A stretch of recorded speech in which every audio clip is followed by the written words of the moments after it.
జాబ్కి అప్లై చేసేటప్పుడు ATS based CV చేయాలని ప్రతి వీడియోలో అరుస్తూ ఉంటాను. అసలు ఏటీఎస్ బేస్డ్ సీవీ అంటే ఏంటి, ఫైల్ ఫార్మాట్ ఎలా ఉండాలి, ఫైల్ సైజ్ ఎలా ఉండాలి, లోపల ఉన్న కాంటెంట్ని స్ట్రక్చర్డ్గా ఎలా ఆర్గనైజ్ చేయాలి, అన్ని విషయాలు కూడా నేను ఈ వీడియోలో చెప్తాను.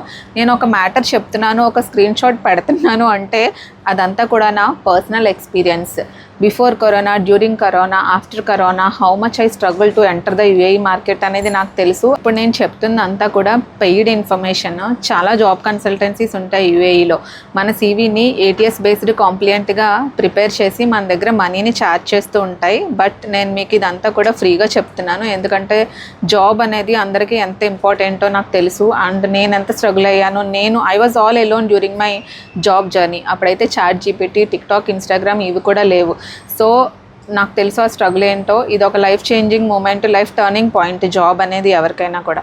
సో మీరు ఈ వీడియోని అయితే జాగ్రత్తగా వినండి. వీడియో చివరిలో నేను ఒక ప్రాంప్ట్ చెప్తాను. ఆ ప్రాంప్ట్ని కనుక కమెంట్ చేస్తే మీకు నేను చెప్పిన ఇన్ఫర్మేషన్ అంతా కూడా ఒక పీడిఎఫ్ ఫార్మాట్లో మీకైతే వచ్చేస్తుంది. వీడియోలోకి వెళ్ళిపోయే ముందు కమెంట్ చేయండి, సేవ్ చేయండి, షేర్ చేయండి అండ్ నన్ను ఫాలో చేయండి. ఏటీఎస్ అంటే అప్లికెంట్ ట్రాకింగ్ సిస్టమ్. ఇది ఒక software used by the largest number of companies in UAE కాకుండా ఆల్ ఓవర్ ద వరల్డ్ కూడా. యూఏఈలో అయితే 90% మెజారిటీ ఆఫ్ ద కంపెనీస్ ఈ ఏటీఎస్ బేస్డ్ ట్రాకింగ్ సిస్టమ్ని యూజ్ చేసే క్యాండిడేట్స్ని అందరినీ స్టార్టింగ్లోనే ఫిల్టర్ చేసేస్తాయి. ఇది ఏం చెక్ చేస్తుంది అంటే మన ఫైల్ ఫార్మాట్ కానీ, మన ఫైల్ కంపాటబిలిటీ కానీ, మన సీవీలో ఉన్న స్ట్రక్చర్ కానీ ఇదంతా కూడా ఆర్గనైజ్డ్గా ఉందా లేదా అనేది చెక్ చేసి ఇనీషియల్గానే ప్రిలిమినరీ స్క్రీనింగ్ చేసి మన సీవీని అయితే పక్కకు దోసేస్తాయి సరిగా లేకపోతే. సో మనం ఏం చేయాలి అంటే, గుర్తుపెట్టుకోండి, ఎప్పుడు కూడా సీవీ అనేది సింపుల్గా ఉండాలి, 2 to 3 పేజెసే ఉండాలి. అండ్ డీటెయిల్స్కి వస్తే ఎక్స్పీరియన్స్, స్కిల్స్ అండ్ ఎడ్యుకేషన్, ఈ 3 కూడా మెయిన్ హెడ్డింగ్స్ కదా. ఈ మెయిన్ హెడ్డింగ్స్ అనేది క్లియర్గా మెన్షన్ చేయాలి. చాలామంది గ్రాఫ్స్, టేబుల్స్, పిక్చర్స్ ఇలా ఓవర్గా సీవీని ఆర్గనైజ్ చేస్తూ ఉంటారు. సో సీవీ ఎప్పుడు కూడా సింపుల్గా ఉండాలి.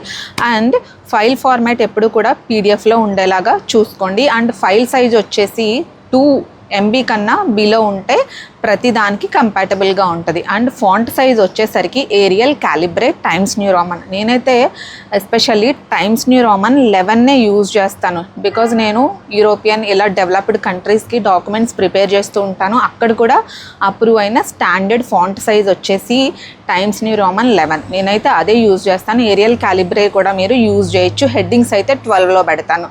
సో ఇవి గుర్తుపెట్టుకోండి. అంతేకాకుండా పర్సనల్ కాంటాక్ట్ డీటెయిల్స్ ఇస్తాం కదా సీవీలో, అవి ఎప్పుడు కరెక్ట్గా ఉండేలా మనం చూసుకోవాలి. అండ్ ఇండియా నుంచి మీరు యూఏకి జాబ్ అప్లై చేస్తుంటే ఈజీగా ఈసిమ్ను అయితే ఒకటి తీసుకుని ఆ ఫోన్ నెంబర్ని కనుక మీరు సీవీలో మెన్షన్ చేస్తే మీకు ఇండియా నుంచి కూడా కాల్ వచ్చే ఛాన్సెస్ అయితే ఉంటాయి.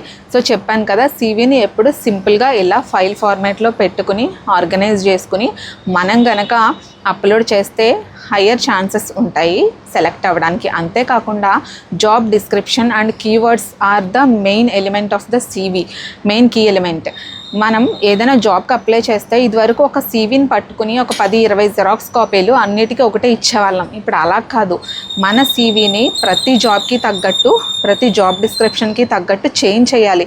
అక్కడ ఇచ్చిన జాబ్ డిస్క్రిప్షన్ అండ్ కీవర్డ్స్ మన సీవీతో మ్యాచ్ అవ్వాలి. సో ఎవ్రీ టైం అప్లై చేసినప్పుడు పేషెన్స్తో సీవీని అయితే చేంజ్ చేయాలి. సో ఈ అన్ని పారామీటర్స్ కూడా మీరు గుర్తుపెట్టుకోండి. ఇంకొక అడిషనల్ టిప్ ఏంటంటే, మనం సీవీ ప్రిపేర్ చేశాక ఏటీఎస్ చెక్కర్స్ ఉంటాయి ఆన్లైన్లో, గూగుల్లో. మీరు అవి టైప్ చేసి ఏటీఎస్ చెకింగ్ వెబ్సైట్ టూల్స్కి వెళ్ళి మీ సీవీని అప్లోడ్ చేయండి. అది మీకు స్కోర్ కూడా ఇస్తుంది. 90 to 100% అయితే ఎక్సలెంట్ సీవీ అని, తర్వాత 80 to 70 ఉంటే కొన్ని చేంజెస్ కావాలని, 60 కన్నా బిలో ఉంటే పూర్గా ఉందని. సో ఇలా చెక్ చేసుకుని మీ సీవీని అయితే బాగా ప్రిపేర్ చేసుకోండి. ఇప్పుడు నేను చెప్పిన ఇన్ఫర్మేషన్ అంతా కావాలంటే పీడిఎఫ్ అని కామెంట్ చేయండి. ఈ ఇన్ఫర్మేషన్ అంతా కూడా ఒక స్ట్రక్చర్గా, ఆర్గనైజ్డ్గా పీడిఎఫ్ ఫార్మాట్లో మీకైతే వచ్చేస్తుంది.